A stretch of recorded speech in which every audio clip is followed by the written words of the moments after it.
শুভ সন্ধ্যা বন্ধুরা। আজ হলো 28 মার্চ শনিবার। আজকের সন্ধ্যার বিশেষ বিশেষ খবর হলো বদরুদ্দিন আজমলের পাশে আসাদুদ্দিন ওয়াইসি 2-3 এপ্রিল প্রচারে আসছেন রাজ্যে মিম সুপ্রিমো। আসামের ইতিহাসের সবচেয়ে কনিষ্ঠ প্রার্থী পুড়াখাওয়া নেতার বিরুদ্ধে প্রার্থী মাত্র 26 বছরের কুনকি। আমি ভাওতাবাজির রাজনীতি করি না বললেন সুনাইর কংগ্রেস প্রার্থী আমিনুল হক। জটিল রোগে আক্রান্ত আফজলের পাশে শিলচর বড় মসজিদ কমিটি, দান 1 লক্ষ টাকা। কাঠিগুড়াকে উন্নয়নের শিখরে নিয়ে যাওয়াই লক্ষ্য বললেন কমলাক্ষ দে পুরকায়স্থ। রাত 12টা ভোর 5টাই হোক, আমি আছি আপনাদের সঙ্গে। পেট্রোল ডিজেলে আবগারি শুল্ক 10 টাকা কমালো কেন্দ্র। বিরোধী ঐক্য মুখ্যমন্ত্রীর অঙ্কে গোলমাল পাকিয়েছে বললেন গৌরব গগৈ। শত্রু দেশের জাহাজ আটকানো আমাদের আইনসিদ্ধ অধিকার। হরমুজ প্রণালী নিয়ে রাষ্ট্রপুঞ্জে কড়া বার্তা তেহরানের। বিবাহিত পুরুষের লিভ ইন অপরাধ নয়, স্পষ্ট বার্তা এলাহাবাদ হাইকোর্টের। মার্কিন হামলার আশঙ্কায় ইরানে স্থলযুদ্ধের প্রস্তুতি, স্বেচ্ছায় সেনায় যোগদান 10 লক্ষ তরুণের। 12 বছরেই অস্ত্র হাতে শিশু, আইআরজিসির সিদ্ধান্তে উদ্বেগ বিশ্বজুড়ে। তীব্র লড়াইয়ের সম্ভাবনায় রাজনীতির পারদ চড়ছে আলগাপুর কাটলিড়া কেন্দ্রে। 3 প্রাক্তন বিধায়ক সহ ময়দানে 15 প্রতিদ্বন্দ্বী। এবং সর্বশেষ খবরটি হলো এবারও দ্বিমুখী লড়াইয়ের ক্ষেত্র পাতারকান্দি। জয়ের উপর নির্ভর করবে কৃষ্ণেন্দুর ভবিষ্যৎ। ভেবেচিন্তে গুটি চালাতে হবে কার্তিককে। এবারে শুনুন বিস্তারিত খবর। 2026 সালের আসাম বিধানসভা নির্বাচনের প্রাক্কালে রাজ্যের রাজনৈতিক প্রেক্ষাপটে এক বড়সড় মোড় নিল। All India United Democratic front অর্থাৎ এআইইউডিএফের হাত ধরলেন অল ইন্ডিয়া মজলিসে ইত্তেহাদুল মুসলিমিন অর্থাৎ এআইএমআইএমের প্রধান আসাদুদ্দিন ওয়াইসি। শুক্রবার দিল্লির বাসভবনে আয়োজিত এক সংবাদ সম্মেলনে ওয়াইসি আনুষ্ঠানিকভাবে ঘোষণা করেন যে আসন্ন নির্বাচনে তার দল এআইইউডিএফকে পূর্ণ সমর্থন জানাবে। জানা গেছে এই সিদ্ধান্তের পেছনে রয়েছে দীর্ঘ আলোচনা ও ব্যক্তিগত পর্যায়ের তৎপরতা। আসাদুদ্দিন ওয়াইসি জানান, এআইইউডিএফ প্রধান মাওলানা বদরুদ্দিন আজমলের বিশেষ অনুরোধেই তিনি এই সিদ্ধান্ত নিয়েছেন। শুক্রবার বদরুদ্দিন আজমলের পুত্র তথা প্রাক্তন বিধায়ক আব্দুর রহমান আজমল দিল্লিতে ওয়াইসির বাসভবনে গিয়ে তার সঙ্গে দীর্ঘ বৈঠক করেন। এরপর ওয়াইসি স্বয়ং বদরুদ্দিন আজমলের সাথে ফোনে কথা বলে সমর্থনের বিষয়টি নিশ্চিত করেন। ওয়াইসি শুধুমাত্র সমর্থনের কথা জানিয়েই ক্ষান্ত থাকেননি, তিনি সরাসরি নির্বাচনী ময়দানে নামার ঘোষণা দিয়েছেন। তিনি জানিয়েছেন আগামী 2 ও 3 এপ্রিল তিনি গুয়াহাটি সফরে যাবেন। সেখানে এআইইউডিএফ প্রার্থীদের পক্ষে বেশ কয়েকটি জনসভায় ভাষণ দেবেন এবং প্রচার চালাবেন। 126টি আসনের আসাম বিধানসভায় আগামী 9 এপ্রিল ভোট গ্রহণ অনুষ্ঠিত হওয়ার কথা রয়েছে। আসামের রাজনীতিতে সংখ্যালঘু ভোট ব্যাংক, বিশেষ করে মুসলিম সম্প্রদায়ের মধ্যে এআইইউডিএফ দীর্ঘদিন ধরেই একটি শক্তিশালী পক্ষ। তবে বিগত কয়েকটি নির্বাচনে তাদের আসন সংখ্যা এবং জনসমর্থনে কিছুটা ভাটা লক্ষ্য করা গেছে। রাজনৈতিক বিশ্লেষকদের মতে হায়দ্রাবাদ ভিত্তিক দল হলেও দেশের বিভিন্ন প্রান্তে সংখ্যালঘু রাজনীতিতে ওয়াইসির প্রভাব অনস্বীকার্য। তার এই সমর্থন এআইইউডিএফকে নতুন উদ্যম দিতে পারে। আসামের সংখ্যালঘু ভোটের একটি বড় অংশ ঐতিহ্যগতভাবে কংগ্রেসের দিকে যায়। এখন এআইইউডিএফ ও এআইএমআইএম জোটবদ্ধভাবে লড়লে সেই ভোটে ভাগ বসাতে পারে, যা কংগ্রেসের জন্য উদ্বেগের কারণ হতে পারে।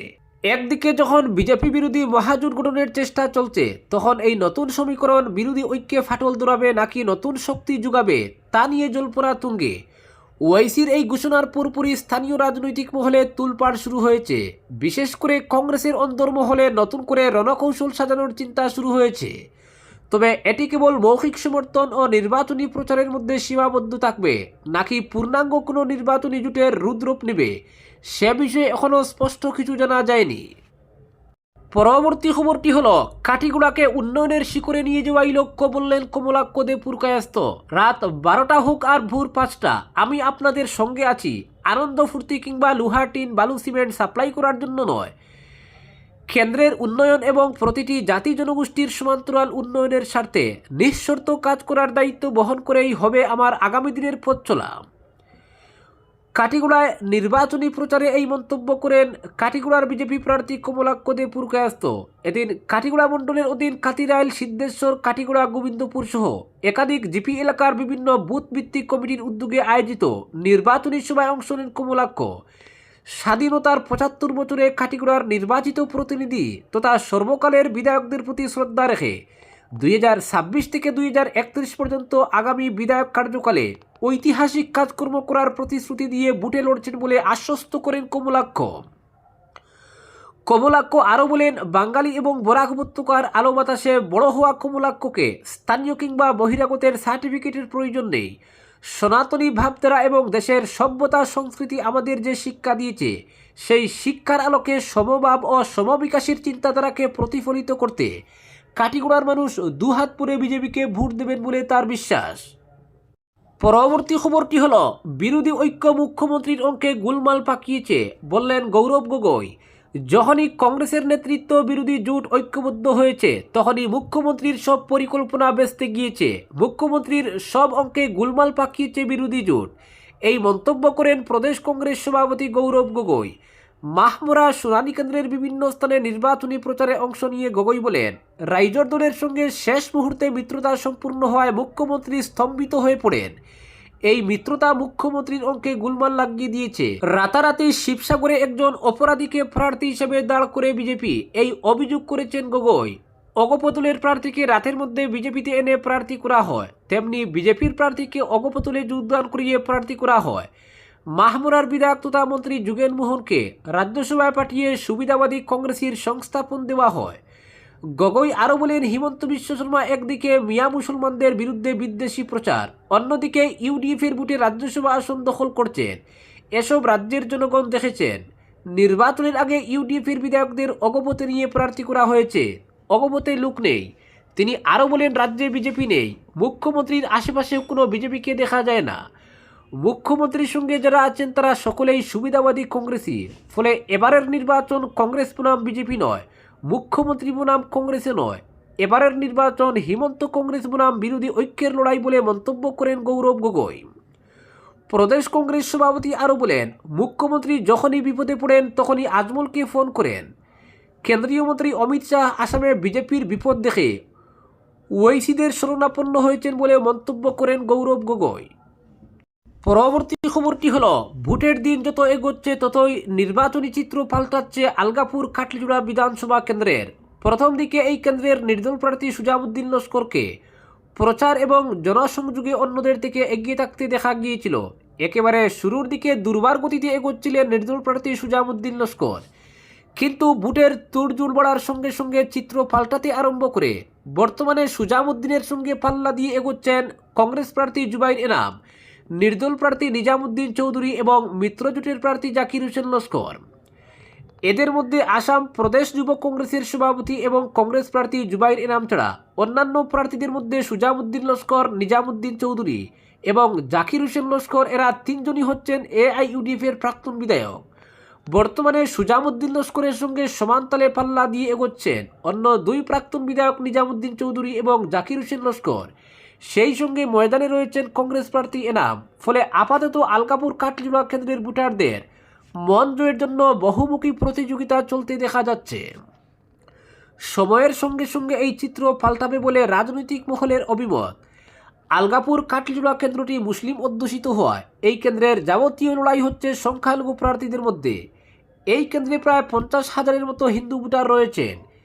এই হিন্দু ভোট আলগাপুর কাটলিজোড়া কেন্দ্রের প্রার্থীর জয় পরাজয়ের ক্ষেত্রে গুরুত্বপূর্ণ ভূমিকা নিতে পারে বলে মনে করা হচ্ছে। এই কেন্দ্রের ভোটের ময়দানে থাকা প্রার্থীদের মধ্যে এক সময়ের এআইইউডিএফের দুই প্রাক্তন বিধায়ক নির্দল প্রার্থী হিসেবে প্রতিদ্বন্দ্বিতা করছেন। অন্যদিকে ইউডিএফের আরেক প্রাক্তন বিধায়ক জাকির হোসেন লস্কর এবার মিত্রজোটের প্রার্থী হিসেবে ময়দানে লড়ছেন। সব মিলিয়ে আলগাপুর কাটলিজোড়া কেন্দ্রে মোট 15 জন প্রার্থী ময়দানে থাকলেও আপাতত ভোট দখলের মূল প্রতিদ্বন্দ্বিতা চলছে 4 জন প্রার্থীর মধ্যে। সময়ের সঙ্গে সঙ্গে চতুর্মুখী এই লড়াই 2 বা 3 জন প্রার্থীর মধ্যে সীমাবদ্ধ হয়ে আসবে বলে ধারণা করা হচ্ছে। এখন প্রশ্ন হচ্ছে 26-এর ভোটে আলগাপুর কেন্দ্রের মূল লড়াই কাদের মধ্যে অনুষ্ঠিত হবে। এখন থেকেই এই প্রশ্নের উত্তর খুঁজছেন মানুষ। 15 জন প্রার্থী ময়দানে থাকা আলগাপুর কাটলিজোড়া কেন্দ্রে এবারের ভোট যুদ্ধ জমজমাট হবে বলে ধারণা করছেন সচেতন মানুষ। তাদের মধ্যে 3 প্রাক্তন বিধায়ক সহ আসাম প্রদেশ যুব কংগ্রেসের সভাপতি জুবাইর এনামের উপস্থিতিতে এই কেন্দ্রের নির্বাচনী পারদ এখন থেকেই উপরে উঠতে আরম্ভ করেছে। পরবর্তী খবরটি হল, শ্রীভূমি জেলার পাথারকান্দি আসনে এবারও ক্রমশ দ্বিমুখী লড়াইয়ের ক্ষেত্র তৈরি হচ্ছে, যেখানে পরপর 2বারের বিধায়ক তথা রাজ্যের ক্যাবিনেট মন্ত্রী কৃষ্ণেন্দু পালের সঙ্গে সমষ্টির প্রাক্তন বিধায়ক তথা কংগ্রেসের মনোনীত প্রার্থী কার্তিক সেনা সিনহার মুখোমুখি লড়াই হচ্ছে বলে রাজনৈতিক বিজ্ঞ মহলের অভিমত। গত 10 বছর থেকে বিজেপির দখলে থাকা এই আসনটি কোনোভাবে ছাড়তে রাজি নন কৃষ্ণেন্দু পাল, তেমনি বিজেপির হাত থেকে উদ্ধারে কোমর বেঁধে মাঠে নেমে পড়েছে বিরোধী দল। দ্বিতীয়বারের মতো এই সমষ্টির বিধায়ক হবার স্বপ্নে বিভোর প্রাক্তন বিধায়ক কার্তিক সেনা সিনহাও। বিগত দিনের রাজনৈতিক ইতিহাস পর্যালোচনা থেকে জানা গেছে, গত 2016 সালে প্রথমবারের মতো বিজেপির টিকিট নিয়েই এই আসন থেকে জয়ী হন কৃষ্ণেন্দু পাল। এই নির্বাচনে তিনি এআইইউডিএফের প্রার্থী ডক্টর দেবেন্দ্র কুমার সিনহাকে সামান্য ভোটের ব্যবধানে পরাজিত করে এই সমষ্টি থেকে প্রথমবারের মতো বিধানসভায় পাড়ি দেন কৃষ্ণেন্দু পাল। পরের বার অর্থাৎ 2021 সালের নির্বাচনে অধিক জনসমর্থন ও সমষ্টির নানা উন্নয়নমূলক কর্মকাণ্ডের স্বীকৃতিস্বরূপ পেছনে তাকাতে হয়নি কৃষ্ণেন্দুকে। এই নির্বাচনে ভারতীয় জাতীয় কংগ্রেসের প্রার্থী তথা কংগ্রেসের যুবনেতা সচিন সাহুকে 4,467টি ভোটে পরাজিত করে কৃষ্ণেন্দু পাল দ্বিতীয়বারের মতো বিধায়ক পদে আসীন হন। অধিক জনসমর্থন, রাজনীতির পুক্ত অভিজ্ঞতা ও সমষ্টিবাসীর সার্বিক উন্নয়নে হিমন্ত বিশ্ব শর্মার নেতৃত্বাধীন সরকার 2024 সালের ডিসেম্বর মাসে রাজ্যের ক্যাবিনেট মন্ত্রী হিসাবে মিন, পশুপালন ও পূর্ত দফতরের মতো গুরুত্বপূর্ণ বিভাগের দায়িত্ব প্রদান করে, যার ফলে সমষ্টিবাসীর সঙ্গে গোটা রাজ্যেও কৃষ্ণেন্দুর গ্রহণযোগ্যতা অনেকটা বৃদ্ধি পায়। এদিকে রাজনৈতিক পর্যবেক্ষকদের মতে নির্বাচন যত এগিয়ে আসছে ততই কংগ্রেসের ভাঙ্গন স্পষ্ট হচ্ছে।